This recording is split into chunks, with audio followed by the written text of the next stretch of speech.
चलिए बच्चों, आज हम लोग जानेंगे श्वसन तंत्र। श्वसन तंत्र कैसे काम करता है, कैसे आप लोग ऑक्सीजन लेते हो, कैसे कार्बन डाइऑक्साइड हम लोग बाहर निकालते हैं। ठीक है, चलिए सबसे पहले मैं आपको मिलाना चाहूंगा मेरे प्रिय मित्र मिस्टर गंगा प्रसाद। ठीक है, इन्हें पहचान लीजिए, ये बीच बीच में आपको आते रहेंगे, आपसे मिलते रहेंगे। चलिए हम जानेंगे कि सबसे पहले ये जो श्वसन तंत्र होता है ये स्थित कहाँ होता है। ठीक है, हम देख पा रहे हैं। ठीक है, देखिए ये है श्वसन तंत्र। अब देखिए शरीर में वक्ष गुहा के अंदर हमारी जो पसलियां हैं इनके अंदर और पीछे जो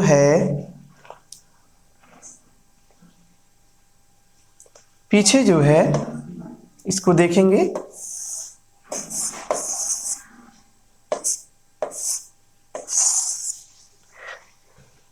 हाँ देख पाएंगे हम लोग। इसको हम अगर सेलेक्ट करेंगे, देखिए ये इसे बोलते हैं मिडिल लोब। ये क्या है? Middle lobe. अब देखिए इसे बोलते हैं हम लोग सुपीरियर लोब और इसे बोलते हैं हम लोग लोअर लोब। ठीक है, ये फेफड़ा जो है हमारा 3 भागों में बटा होता है।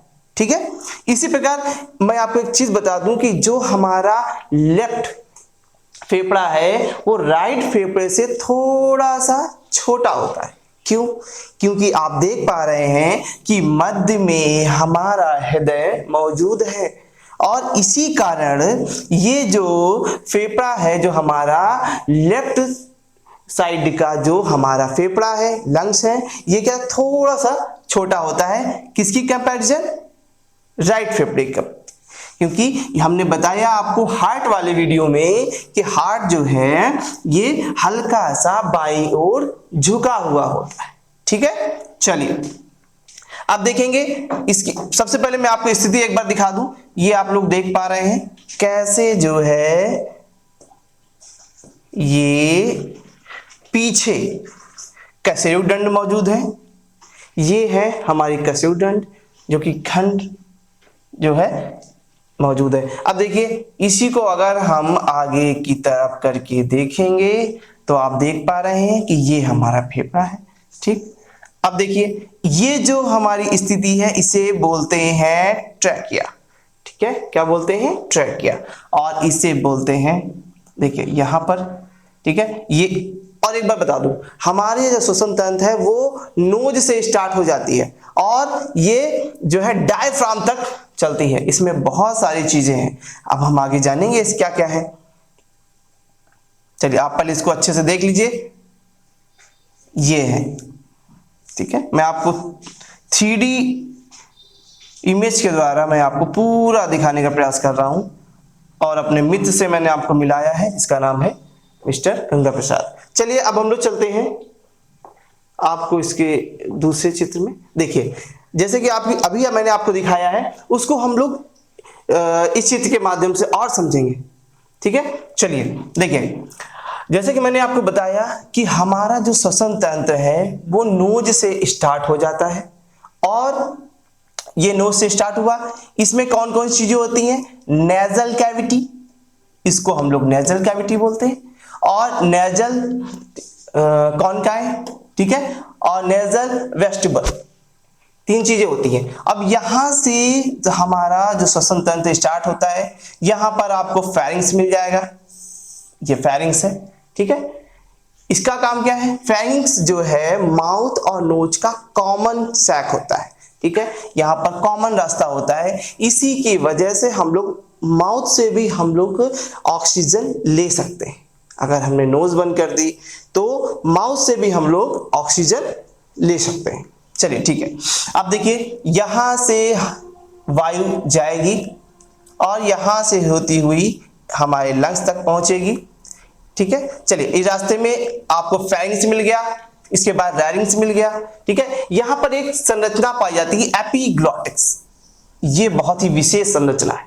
ठीक है, देखिए यहां पर एक ओसोफेगस भी पाई जाती है जिससे हमारा जो खाना होता है, जो फूड हम लोग खाते हैं और जब हम निकलते हैं तो वो सीधे स्टमक में जाता है, ना कि श्वसन मार्ग में जाएगा। और ये संरचना ऐसी होती है, यहां देखिए जैसे फूड हमारा जाएगा तो ये इस रास्ते को ब्लॉक कर देगी, और जैसे ही ब्लॉक कर देगी तो फूड जो है इस रास्ते से स्टमक में चला जाएगा, ठीक है, और ये रास्ता सेफ रहेगा। लेकिन कभी कभी ऐसा होता है कि अगर किसी कारणवश यहाँ कुछ हिस्सा भोजन का चला गया तो वो हिस्सा क्या हो जाता है, हमें क्या आती है, खांसी आती है। आप लोग खांसते हो, पानी पीते हो, कोई यहाँ सर पे मारता है, ऐसा हुआ है आप लोगों के साथ? जो बिल्कुल जरूर हुआ होगा।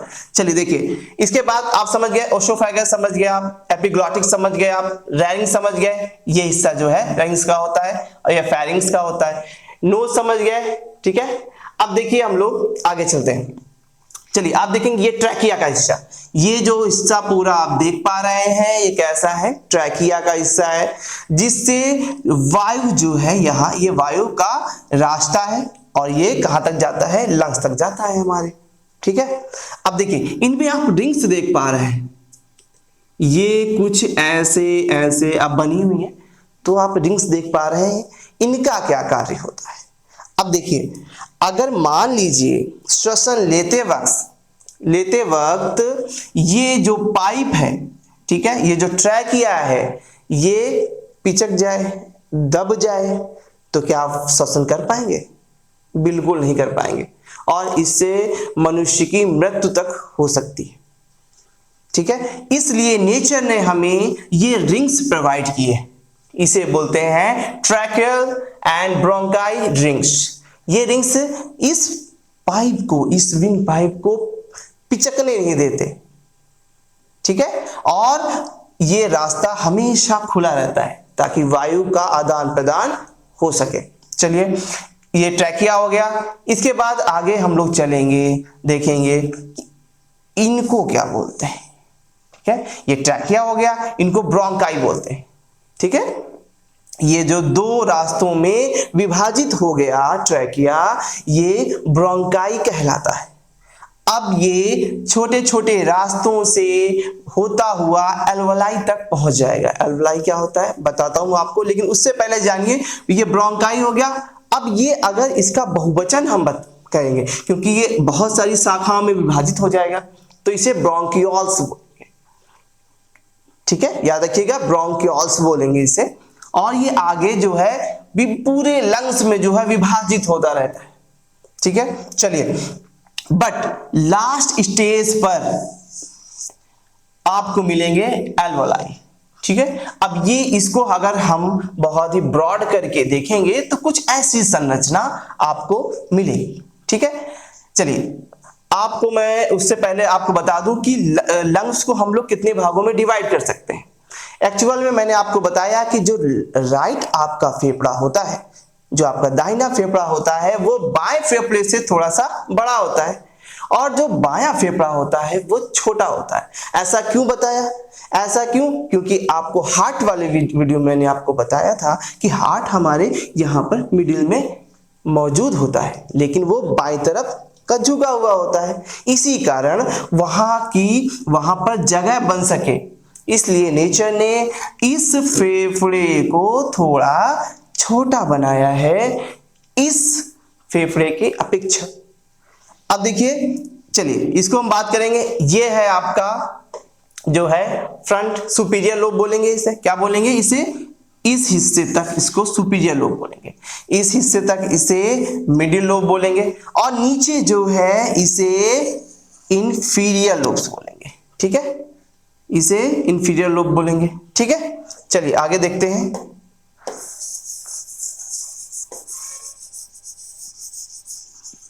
थोड़ा साफ कर दूं ताकि आपको समझने में थोड़ा सा आसानी हो।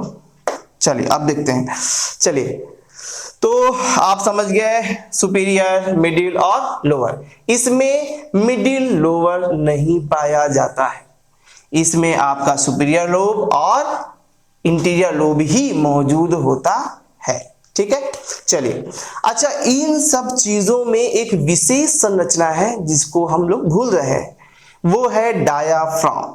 क्या है वो? डायाफ्राम। इसका क्या काम होता है? देखिए, जब हम लोग श्वसन क्रिया करते हैं तो एक्सहेल और इनहेल मींस जब श्वसन हम वायु अंदर लेते हैं और वायु छोड़ते हैं, उस समय ये डायाफ्राम इन लंग्स को हेल्प प्रदान करते हैं, मदद प्रदान करते हैं। कैसे?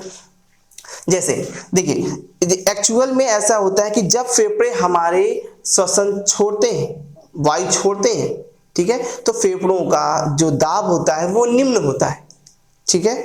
और जब श्वसन करते हैं, जब ऑक्सीजन लेते हैं, तो यहाँ का दाब उच्च हो जाता है वायुमंडल के दाब के अपेक्षा। तो इसी कारण हम लोग श्वसन क्रिया कर पाते हैं और इस क्रिया में महत्वपूर्ण भूमिका निभाते हैं डायाफ्राम। इनकी मदद से ये इनको मदद करते हैं, ठीक है। जैसे ये सिकुड़ते हैं और फैलते हैं, वैसे ही ये क्या कर रहे होते हैं? इनकी मदद कर रहे होते हैं। चलिए अब थोड़ा हम लोग और डीप जाएंगे। इसके अंदर कैसी संरचनाएं पाई जाती हैं देखेंगे हम लोग। ये है एल्वलाई, ठीक है। जैसे मैंने आपको बताया है कि अगर इस संरचना को या किसी भी इस हिस्से को अगर हम बड़ा करके देखेंगे तो आपको कुछ ऐसी संरचना दिखाई देगी, गुब्बारे जैसी संरचना, ठीक है। अब ये संरचना आपको जब आप ऑक्सीजन लेते हैं तो ये संरचना फूल जाती है लाइक ए बैलून, और जैसे ही आप वायु छोड़ते हैं, ठीक है, वैसे ये पिचक जाती है, ठीक है, ये वाला हिस्सा। अब देखिए, इसमें ऑक्सीजन और कार्बन डाइऑक्साइड का विनिमय कैसे होता है ये आप यहां पर समझेंगे। मैंने आपको हार्ट वाली वीडियो में बताया था धमनी और शिराओं के बारे में, लेकिन वहां एक चीज नहीं बताई थी आपको, केशिकाएं। धमनी और शिराओं के मध्य केशिकाएं पाई जाती हैं, जो कि बहुत ही सूक्ष्म वेसल्स होते हैं, सूक्ष्म नलिकाएं होती हैं, जो कि धमनी और शिराओं के मध्य पाई जाती है, ठीक है। और यही केशिकाएं इन एल्वलाई के आसपास जाल जैसी संरचना बनाती हैं, जिसे हम लोग पल्मोनरी आर्टरीज और पल्मोनरी वेन्स बोलते हैं। आर्टरीज में मैंने आपको बताया था कि शुद्ध रक्त बहता है, और वेन्स में मैंने आपको बताया था कि इसमें अशुद्ध रक्त। अशुद्ध रक्त का मतलब यह है जिसमें CO2 मौजूद हो, ठीक है। मैं आशा करता हूं आप लोग समझ पा रहे होंगे, ठीक है। चलिए देखिए, अब इसमें क्या होता है, जैसे ही शिरा यहां आएंगी जिसमें CO2 मौजूद है, ये इसको अवशोषित करेंगे, एल्वोलाई इसको अवशोषित करेंगी, ठीक है। और इसके बाद ये इसे फेफड़े तक ले जाएंगे, और फेफड़े जो है इसे ट्रैकिया के मध्य, ठीक है, ट्रैकिया से होते हुए वायुमंडल में बाहर कर देंगे, इसे एक्सहेल बोलते हैं। अब वैसे इनहेल में क्या होगा, जब ऑक्सीजन युक्त वायु, ऑक्सीजन युक्त रक्त जो है इन केशिकाओं में दौड़ रहा होगा, तो इससे ये क्या करेंगे, इसमें ऑक्सीजन प्रोवाइड कर देंगे, ठीक है। तो यही क्रिया जो है कंटिन्यू बार बार चलती रहती है, जिससे हमारी श्वसन तंत्र या श्वसन क्रिया संपूर्ण हो पाती है, ठीक है, ठीक है। इससे ऑक्सीजन आएगा और CO2 जाएगा, ठीक है। समझ पा रहे हैं आप लोग? चलिए, इसमें जितनी भी मेन चीजें थी मैंने आपको बता दी हैं, और अगर आप लोगों को कुछ समझ में नहीं आ रहा है या कुछ चीजें छूट गई हो तो आप कमेंट सेक्शन में आप उसे लिख सकते हैं, और मैंने पूरा प्रयास किया है। और बच्चों देखिए, और भी पुरानी वीडियोस हैं जो आप मेरी पड़ी हुई हैं, आप उन्हें देखिए। अगर आपको किसी टॉपिक में कोई प्रॉब्लम है, कोई समस्या है, तो आप बिल्कुल मुझे कमेंट सेक्शन में बता सकते हैं, मैं आपके लिए वीडियो लाता रहूंगा, ठीक है। और मेरी वीडियो देखते रहिए, ठीक है। चैनल को सब्सक्राइब करिए और लाइक करिए। धन्यवाद।